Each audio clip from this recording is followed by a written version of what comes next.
Yo, what's up guys, welcome back to my channel. So today we have a player review that I'm really excited to bring you guys. It is the 89 overall second inform Bruno Fernandes. You can already taste the rivals club's tears when he scores a penalty. Alrighty then boys, so Bruno has a second inform and I'm very excited to actually have picked him up and then to review him for you guys. If you guys do go on to enjoy this review, if you could drop a like in the video, subscribe to the channel, it would be greatly appreciated. Alright, let's just get into this beautiful man's attributes. Alright, he has 79 pace, which is a little lacking, but you know what, we'll sort that out with a chem style. His shooting is absolutely unreal. 93 shot power, 93 long shots, 95 penalties.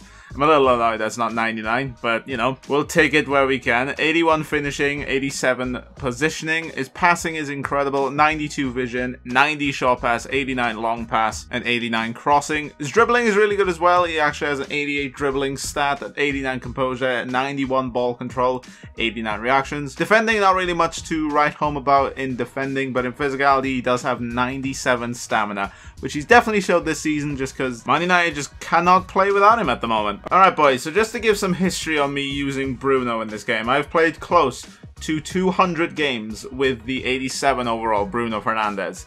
And we have now this 89 Bruno Fernandes. Hadn't used the 88 because I felt he was a bit too expensive, but of course I had to pick up this Bruno just because the 88 has held his price quite well. I don't think he's going to stay at 600k. But yeah, that's how much he costs. 600k, which is a little... it's a lot, but we'll discuss whether he's worth it. Alright, so how is he in game?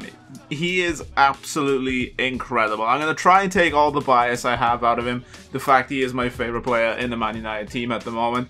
But at the moment, he is absolutely incredible. His passing, along with his dribbling ability, is absolutely unreal. He can just whip out a few step overs, a few Berber spins, and then with the R1X pass, he is so deadly with that pass at just absolutely piercing the box with those passes to get on the end of a striker and just get some assists. With the R1X pass, this card is absolutely deadly. If you do manage to pick him up, you do have to definitely make advantage of the R1X pass because it's absolutely unreal. He is so on the money with his passes. It is actually incredible. Another thing I absolutely love with this card, guys, is his positional awareness. Just everywhere.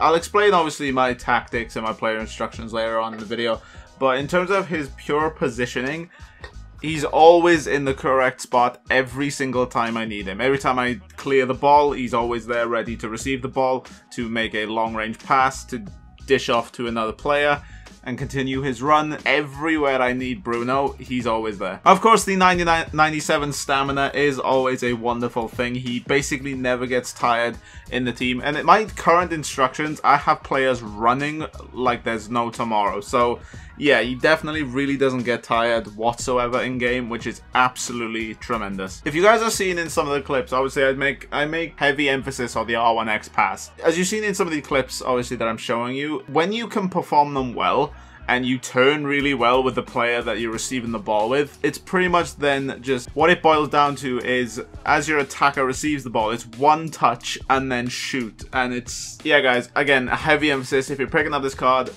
practice with that R1X pass, because as soon as you even just get really good at it, he's absolutely incredible. A bit of an underrated thing about this card, defensively he's not too bad. I'm not talking about obviously he comes back to defend in your own box. I'm talking about winning the ball further up the pitch. He has a 70 standing tackle and 77 interceptions, so obviously cutting passing lanes is really easily done with this card. Obviously 77 is not tremendous, but it's still very viable in terms of cutting passing lanes, tackling your opponent further up the field, and even actually slide tackling. While he only has a 57 slide tackle, it feels a lot more than that in game. And of course, his shooting ability, absolutely incredible. Whether it's a long range shot, troubling the keeper, parrying it out for a corner, whether it's inside the box, just finessing it around the keeper, or just absolutely smashing that ball near post. Just absolutely tremendous at shooting the ball. Now, is there anything this card isn't that great? So this is personal preference. He has a high defensive and a high attacking work rate. Now, depending who you are, that could be seen as a positive or a negative. I see it as pretty much both. I like him coming back to defend every now and then, and of course, when he is attacking, he's very, very much an attacking-minded player. And that's the thing I like with this card as well, is because of the high defensive, if you're passing it around the back, he does often come back to actually receive the ball, just because, as I say, with his positioning, he wants the ball all the time. He's always in the correct positions to receive the ball.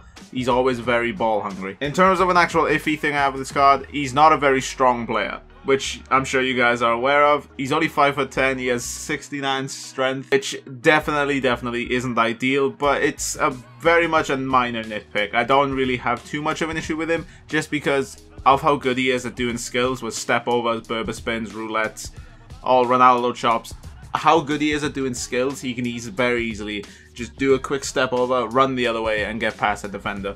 Now, in terms of your actual player instructions, so I play as a 4-3-2-1, and in terms of my actual player instructions, I have him on stay on the edge of the box, which surprisingly, now that I'm looking at it, I'm a bit confused because he's often inside of the box. Every time, say, a cross comes in, he's always often inside the box. But apart from that, I don't really have much set in his instructions. If you're playing him as an out-and-out cam, I would have him on free roam just because you want him basically everywhere. You want him to be involved with the play as much as possible, and doing it on free roam can definitely help with that. And in terms of the chem style, guys, put a hunter on him. It increases his pace up to an 89 and increases his shooting up to a 94. And of course, it gives him that all-important 99 penalties, which is always a lovely thing. Now, boys, in terms of my grades, so in terms of enjoyment expectations, they're 10s. His price does bring him down a little bit because he is 600,000 coins.